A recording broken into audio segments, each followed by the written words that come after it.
दोस्तों पिछले 5-6 दिनों से बाजार बहुत तेजी से ऊपर गया है और इस तरीके की तेजी में ऑप्शन सेलर को बड़ी प्रॉब्लम होती है क्योंकि उनको सडनली लॉसेस दिखाई देते हैं और वो झेल नहीं पाते। कई बार उनको ये लगता है कि भाई बाहर निकल जाए, एंटर रहे मार्केट के अंदर, क्या करे, मार्केट के अंदर किस तरीके से इसको हैंडल करे।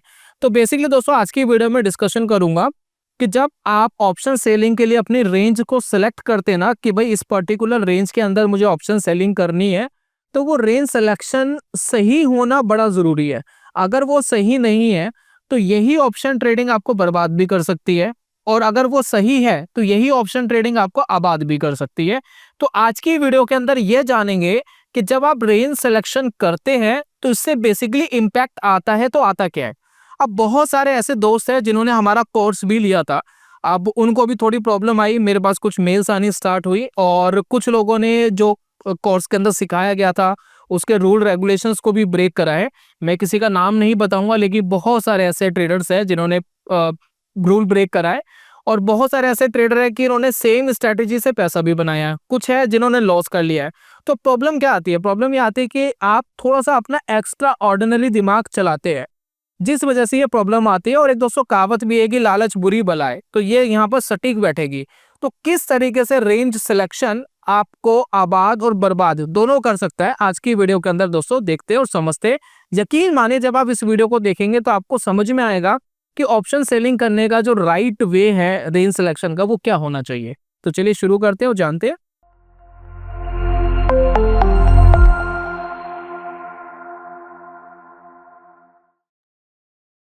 बहुत बहुत स्वागत है आप सभी का ट्रेडिंग चैनल के यूट्यूब चैनल में। मेरा नाम है अनमोल मित्तल। सबसे पहले दोस्तों आप चार्ट देखिए। मैंने एक एग्जांपल लिया है 2023 नवंबर का। 28 नवंबर से एक रैली स्टार्ट हुई थी मार्केट में, और ये जो रैली है देखिए यहाँ से इसकी स्टार्टिंग हुई है इस पर्टिकुलर कैंडल से, और 6 दिन के अंदर मार्केट बहुत तेजी से ऊपर गया। 6-7 दिन में बहुत स्ट्रांगली ऊपर गया, फिर 4-5 दिन होल्ड करा और होल्ड करने के बाद फिर वापस तेजी से ऊपर गया। अब ऐसी मार्केट कंडीशन में ना ऑप्शन सेलर की लंका लग जाती है, उसकी वाट लग जाती है कि भाई हैंडल कैसे करे, क्योंकि जो ऑप्शन के प्राइसेस है वो सडनली इंक्रीज होते हैं। तो ऐसी कंडीशन में दोस्तों मार्केट एक तरफा भाग रही होती है, और इस कंडीशन में जो पुट सेलर होते हैं ना उनको भी नुकसान हो रहा होता है, क्योंकि विक्स बढ़ जाता है, वॉलेटिलिटी की वजह से ऑप्शन के प्राइसेस बढ़ जाते हैं, तो दोनों तरफ से मार पड़ती है। तो ऐसी मार्केट कंडीशंस के अंदर रेंज सिलेक्शन सही होना बड़ा जरूरी है। अगर रेंज सिलेक्शन सही नहीं है तो दोस्तों प्रॉब्लम होगी। और जैसे कि दोस्तों मैंने कहावत कही थी कि लालच बुरी बला है। अब बिगिनर क्या गलती करता है, जो नए दोस्त हमारे मार्केट के अंदर आते हैं वो क्या गलती करते हैं, जरा दोस्तों समझने की कोशिश करते हैं। मेरे दोस्तों जो रेंज सिलेक्शन है ना, काफी लोगों का इस बेस पे नहीं होता कि मार्केट क्या कर सकता है। रेंज सिलेक्शन इस बेसिस पर होता है कि मेरे को कितना पैसा मिलने वाला है। अब बहुत सारे ऐसे ट्रेडर है कि उनको तो मंथली का 5% चाहिए। अब बहुत सारे ऐसे ट्रेडर है कि उनको मंथली का 10% का रिटर्न चाहिए। जब आप रिटर्न अपना ज्यादा रखोगे तो लॉसेस भी आपको परसेंटेज के टर्म में बहुत ज्यादा होंगे। चलिए मैं आपको एक एग्जांपल देता हूँ। अब जैसे कि नॉर्मली मैंने भी बहुत बार बोला है, एटीआर बेस पर जो निफ्टी की रेंज है वो 5 या 6% पर मंथ की रहती है, लेकिन जरूरी तो नहीं है ना भाई। 80-90% चांसेस है, 80% मान लिया 5% की रेंज रहती है। जो रिमेनिंग 20% है, अगर मार्केट उस 20% में 5% की जगह 10% ऊपर चले जाता है या 15% ऊपर चले जाता है या नीचे चले जाता है, तो उस केस में आप क्या करोगे, ये भी तो दोस्तों आपको सोचना पड़ेगा। तो ये सारी चीज दोस्तों सोच समझ के हमें करनी पड़ती है।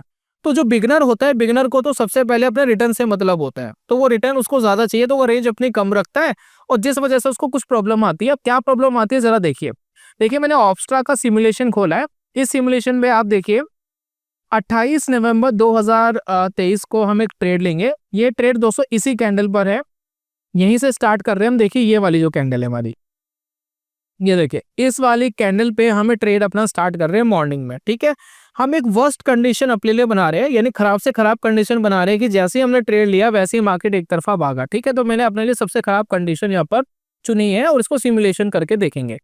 तो नॉर्मली 5-6% का एटीआर रहता है निफ्टी का, तो हम एटीआर बेस पर क्या करते हैं, एक रेंज बनाते हैं। तो मार्केट चल रहा है 19,850 का, तो राउंड फिगर में मैं 21,000 वाली कॉल बेच देता हूँ। अगर मार्केट 21,000 से नीचे नीचे रहती है तो ये लगभग 11 रुपए का कॉन्ट्रैक्ट चल रहा है, 11 रुपए का प्रीमियम है, ये पूरा प्रीमियम मुझे मिल जाएगा, ठीक है। फिर नीचे की तरफ एक पुट भी शॉर्ट कर देता हूँ। पुट मैंने पकड़ लिया लगभग 18,800 के आसपास, तो मैंने इसको भी उठाया और इसको भी 19 रुपए के आसपास का सेल कर दिया। अब कुल मिलाकर के मुझे यहाँ पर प्रीमियम आ रहा है 1530 रुपए, ठीक है। अगर मार्केट इस रेंज के अंदर रहता है 21,000 और 18,800, इसके बीच में कहीं ना कहीं क्लोज करता है अगले महीने की जो एक्सपायरी है, और उसमें अगर इस रेंज के अंदर रहता है तो मुझे पूरा पैसा मिल जाएगा। अदरवाइज रेंज के बाहर निकलेगा तो दोस्तों लॉस तो आएगा ही, ठीक है। तो मैं कोई एडजस्टमेंट नहीं करूंगा, सिंपली ये समझने की कोशिश करेंगे कि लॉसेस एंड प्रॉफिट आपके किस तरीके से चलते हैं, इस पर फोकस आपको करना है, ठीक है। तो आज की वीडियो रेंज सिलेक्शन के ऊपर है कि रेंज सिलेक्शन में प्रॉब्लम आती क्या है। तो यहाँ पर देखिए 1530 रुपए। अब इस ट्रेड को लेने के लिए अप्रॉक्स मुझे ऐसा लगता है कि आपका जो पैसा खर्च हुआ होगा उस टाइम पर 2 साल 2.5 साल पहले, अप्रॉक्स मेरे हिसाब से 40-45 हजार रुपए के आसपास का ये ट्रेड होगा मेरे हिसाब से, ठीक है। तो अकॉर्डिंगली 3.5 या 4% के आसपास का ये रिटर्न है मेरे हिसाब से, इतना होगा, मैं श्योर नहीं हूँ, ठीक है ना, उस टाइम कितना मार्जिन लगता था। बाकी चेकआउट भी कर सकते हैं हम, कभी बता देंगे आपको। अब इसको बढ़ाते हैं एक दिन आगे, एक दिन बाद 265 रुपए का लॉस हो गया, फिर इसको आगे बढ़ाते हैं 685 रुपीज का लॉस हो गया, 670 का लॉस हो गया, 2900 का लॉस हो गया। यानी जितना कमाने आए थे उसके कंपैरिजन में डबल का नुकसान हमें ऑलरेडी हो गया। चलिए और बढ़ा देते हैं आगे, 7,900। यहाँ देखिए पीएनएल आपको दिख रहा है, 7,900 का नुकसान दोस्तों हो चुका है, और 1,500 कमाने मार्केट में आए थे, और मार्केट एक तरफा बढ़ा और इस वजह से लॉस हुआ। देखिए 10,000, 11,000, और देखिए इसको और बढ़ा दे, 14,000, 19,000, 26,000, 22,000, 32,000, 18,000, और देखते हैं कहाँ तक लॉस जाएगा। ये 36,000 तक दोस्तों लॉस चला गया। तो देखा जाए 36,000 का लॉस, कमाने आए थे 1,500, यानी 20 गुना से ज्यादा हमने नुकसान मार्केट के अंदर कर लिया। अब ये हुआ क्यों? हुआ सिर्फ इसलिए कि मार्केट के अंदर हमने एक 5% की रेंज बनाई थी। हमने ये तो देखा था कि 70-80% तो ये काम करता है, लेकिन कभी तो मार्केट बाहर निकलेगा ना इस रेंज के, तब आपको क्या करना है वो आपने प्लान नहीं करा था, राइट। अब इसको रिकवर करने में 1-1.5 साल लग जाएगा, इस लॉस को रिकवर करने में, अगर कॉन्टिन्यूसली आपको प्रॉफिट आते हैं तो पहली बात, इतना लॉस तो करना ही नहीं होता। 1,500 कमाने आए थे, 3,000 का लॉस हो गया, 4,500 का हो गया, मैक्स टू मैक्स तो बाहर निकलना था, है ना, यहाँ तक तो वेट करना ही नहीं था। दूसरा, हैजिंग भी लेनी चाहिए थी आपको, आप वीकली हैजिंग ले सकते हैं, या बहुत सारे तरीके हैजिंग करने के, वो भी आप कर सकते हैं। अब मैं आपको बताता हूँ कि रेंज सिलेक्शन को अगर थोड़ा सा वाइड कर दे, जैसे कि देखिए हमने 5% यहाँ लिया था, एक काम करते 10% ले लेते हैं, प्रॉब्लम क्या है भाई, 3-4% की जगह 1.5-2% कमा लेते हैं, उसमें तो कोई प्रॉब्लम नहीं होनी चाहिए। अगर 1.5-2% कमा लेते हैं तो मार्केट कैसे रिएक्ट करता, जरा समझने की कोशिश करते हैं, ठीक है। तो यहाँ पर देखिए मैं वापस सिलेक्शन कर रहा हूँ डेट का, 28 नवंबर को ट्रेड लेंगे, ठीक है। 9:45 के आसपास मार्केट चल रहा है, 19,850 एटीएम का कॉन्ट्रैक्ट है, और हमने क्या करा, 22,000 वाला कॉन्ट्रैक्ट शॉर्ट कर दिया, ठीक है, राउंड फिगर में, तो लगभग 10%, और नीचे की तरफ 18,000 वाला कॉन्ट्रैक्ट शॉर्ट कर दिया, प्रॉफिट कम हो जाएंगे, कोई बात नहीं, 1-1.5% रह जाए, लेकिन रेंज हमारे पास बहुत वाइड होगी। तो आपने पीछे बैक टेस्टिंग में देखा था कि 20 गुना के आसपास का लॉस हुआ था। अब इसके अंदर कितना लॉस होता है एक बार चेकआउट करिए। तो यहाँ पर देखिए मैं इसको बढ़ाता हूँ, वन डे मैंने आगे बढ़ाया तो 7 रुपए का लॉस, कोई बहुत बड़ा लॉस नहीं है, बैंक्स प्रॉफिट 630 है, और देखिए 100 रुपए का प्रॉफिट आ गया, 50 का 435, 700 का लॉस आ गया था बीच में, और इसको आगे बढ़ाते हैं, ठीक है, 100 रुपए का प्रॉफिट, 300 का लॉस, 1,200 रुपए का लॉस, 1,100 का लॉस, और धीरे धीरे धीरे धीरे हम मार्केट में प्रॉफिटेबल हो गए। That's it. मार्केट तेजी से भागा भी, लेकिन 630 के बदले आपको 1100-1200 रुपए का लॉस जरूर दिखाई दिया, लेकिन कम से कम 10 गुना 20 गुना लॉस तो नहीं दिखाई दिया ना। 6,000 के कंपैरिजन में 600 के कंपैरिजन में 6,000 का लॉस या 12,000 का लॉस, एटलीस्ट वो नहीं आया दोस्तों। तो समझ रहे मैं क्या कहने की कोशिश कर रहा हूँ, आपके पास एक वाइड रेंज अगर होगी ऑप्शन सेलिंग के अंदर, तो मार्केट अगर एक तरफा 500-1000 पॉइंट कर भी देता है तो आपको बहुत ज्यादा हार्म नहीं आएगा, लेकिन आपको अपना स्टॉप लॉस तो दोस्तों डिसाइड करना पड़ेगा, ऐसे तो बात बनेगी नहीं। भैया आपने 630 रुपए कमाने के लिए आए, अब 630 की जगह मान लेते 1,200 रुपए का लॉस हो गया या 1,800 रुपए का लॉस हो गया, कहीं तो आपको एग्जिट प्लान बनाना पड़ेगा, है ना। 10-10x आप लॉस नहीं दे सकते फर्स्ट ऑफ ऑल, ठीक है। जब आप रेंज बढ़ाते हो, रिटर्न आपका कम होता है, 1%, 1.5% या 2% का रिटर्न भी होता है, अब जो 2% का रिटर्न है, अगर इसके कंपैरिजन में 3x का लॉस दे भी दिया तो 6% गया ना कैपिटल में, लेकिन जो 10% कमाने आया उसका लॉस कितना होगा? 30%, 3x के हिसाब से। बात समझ रहे हो? तो जितना ज्यादा कमाने आओगे उतना ज्यादा रिस्क इन्वॉल्व होगा, और एक दो स्टॉप लॉस इस तरीके के लग गए तो पैसा जीरो हो जाता है। इसलिए बोलते हैं कि रियलिस्टिक अप्रोच आपको टारगेट की रखनी चाहिए। साल की अगर 20%, 25%, 30% की एक्सपेक्टेशन रखेंगे तो काम करना और ट्रेड करना इजी हो जाएगा, टारगेट अचीव करना भी इजी हो जाएगा। लेकिन लॉस जो है कभी भी मार्केट में हो सकता है, बस जरूरी नहीं है मार्केट इस रेंज में रुक गया तो आगे भी रुक जाएगा, कभी 20% भी ऊपर जा सकता है। तो अपना स्टॉप लॉस डिसाइड दोस्तों करना पड़ेगा, राइट। चलिए अब दोस्तों एक काम करते हैं, इसको थोड़ा एडजस्ट करते हैं, ठीक है ना। अब हमने देखा था कि भाई 600 रुपए कमाने के लिए 1100-1200 रुपए का भी नुकसान हुआ था। क्या हम इसको थोड़ा और सिक्योर्ड बना सकते थे, जैसे कि हमने कुछ लास्ट वाली वीडियोस के अंदर हमने देखा भी था। तो एक बार चेकआउट करते हैं कि थोड़ा एडजस्टमेंट करते हैं। एडजस्टमेंट बहुत सिंपल है। मान लेते हैं मार्केट कॉल की तरफ बढ़ रहा है ना, कॉल की तरफ एट द मनी की तरफ बढ़ रहा है, तो पुट को पीछे पीछे खींच के लाएंगे।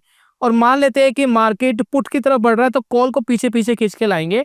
इससे क्या होगा कि जो कॉल और पुट का प्रीमियम है, जो एक्स्ट्रा प्रीमियम हम बीच बीच में लेंगे, वो थोड़े से आपको लॉस को कम करने में मदद करेगा और आपके प्रॉफिट को इंक्रीज करने में मदद करेगा। तो 630 मान लेते 1.5% का रिटर्न है, तो अगर हम इसको 2 या 3% पे लेके जाना चाहे, यानी 1100-1200 रुपए पे लेके जाना चाहे, तो क्या ये पॉसिबल है? चलिए चेकआउट करते हैं।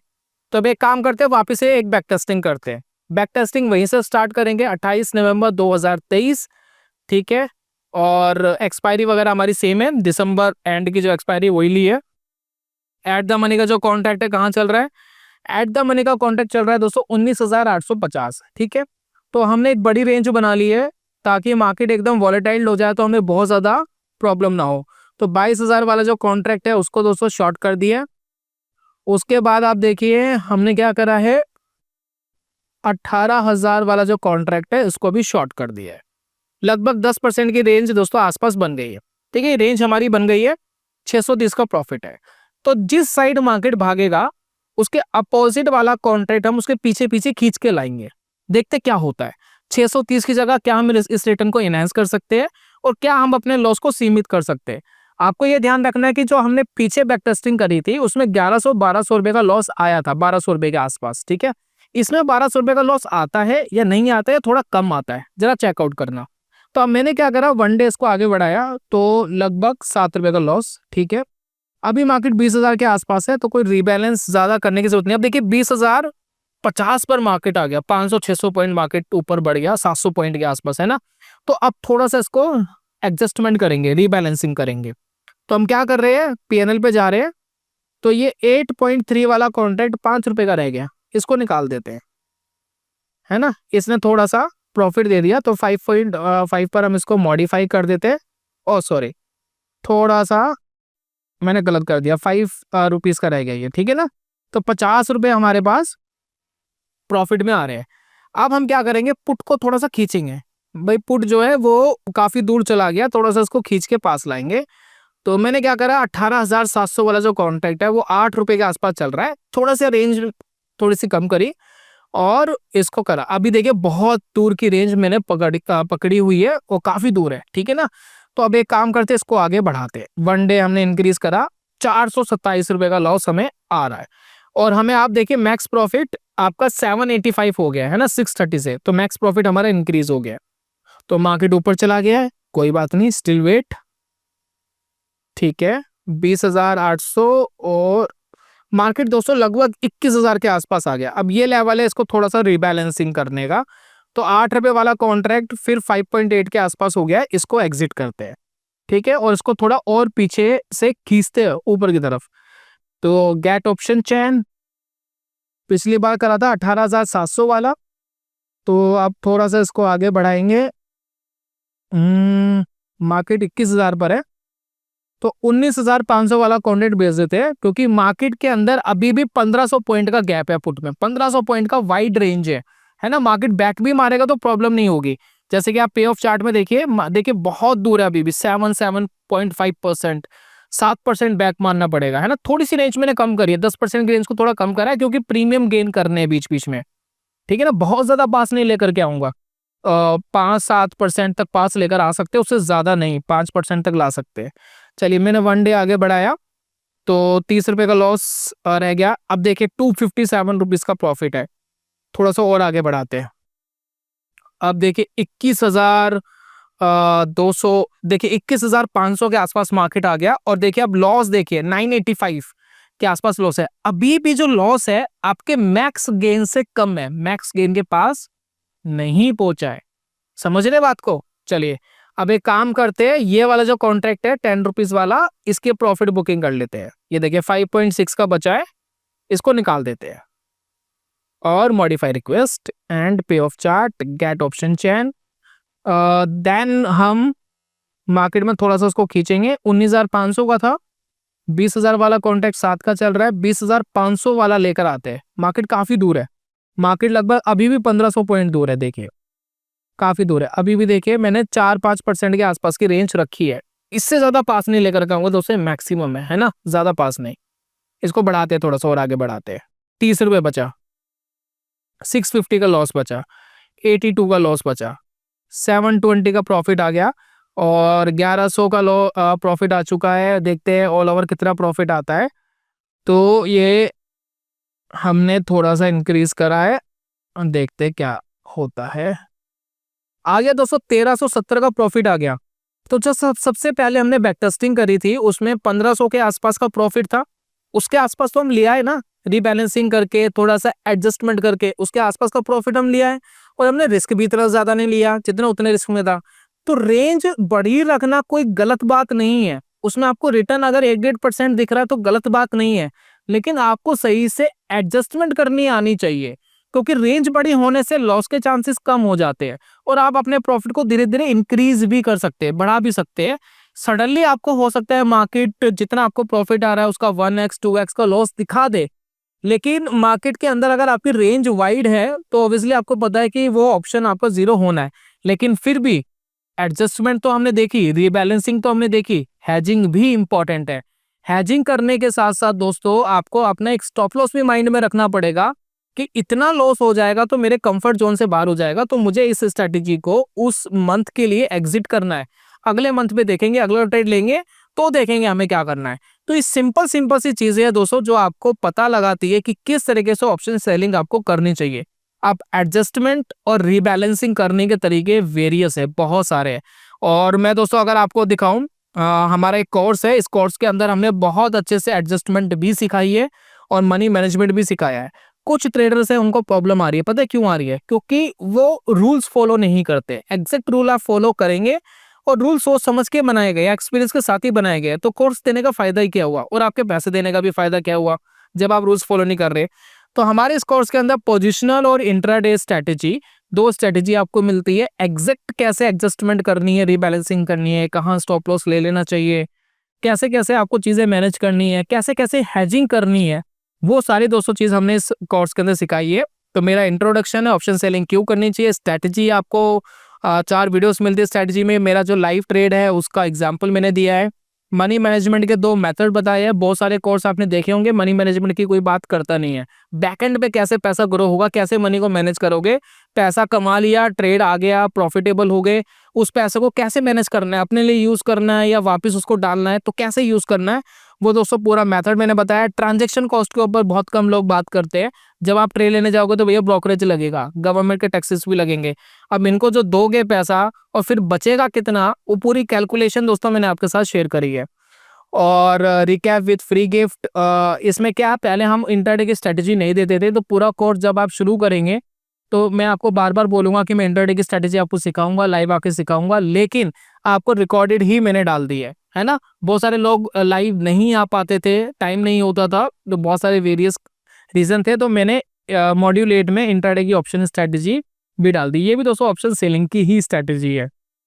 तो ये दोस्तों इस कोर्स के अंदर आपको बहुत सारी चीजें मिलती है, आप जाकर के इसको चेकआउट कर सकते हैं और एंजॉय कर सकते हैं अपनी ट्रेडिंग को और मनी मैनेजमेंट को। और रिस्क दोस्तों सबसे इंपॉर्टेंट है। देखिए इस कोर्स में मैंने स्ट्रैटेजी के बाद मैंने आपको सेकंड ही मैंने ये बताया, ready for crash. Market crash होता है, नीचे जाता है एकदम सडनली, या मार्केट सडनली ऊपर भी चले जाता है, तो आपको अपने पैसे को किस तरीके से मैनेज करना है, तो ये दोस्तों पूरा मैंने बताया है कि कैसे आप हैज करेंगे। तो उम्मीद है दोस्तों इस वीडियो से आपको काफ़ी कुछ सीखने को मिला होगा। जो ये कोर्स नहीं लेना चाहते कोई प्रॉब्लम नहीं है। आपको जितना मैं वीडियो में फ्री में आपको मैं सिखाता हूँ, ये सारी चीज़ें आपको बहुत बेनिफिशियल आपके लिए हो सकती है। थोड़ा बहुत दोस्तों अपना दिमाग तो लगाना पड़ेगा, क्योंकि हर किसी का कंफर्ट जोन और ट्रेड करने का जो स्टाइल है और साइकोलॉजी है वो अलग अलग होती है, डिफरेंट होती है। तो थोड़ा दोस्तों अपना टच भी डालना पड़ेगा बीच में। और बाकी इस कोर्स का लिंक मैंने डिस्क्रिप्शन कमेंट बॉक्स में दिया, आप जाकर के चेकआउट कर सकते हैं। उम्मीद करता हूँ दोस्तों वीडियो अच्छा लगा होगा। जल्दी मिलूंगा नेक्स्ट वीडियो में, तब तक के लिए goodbye, God bless you, bye bye दोस्तों।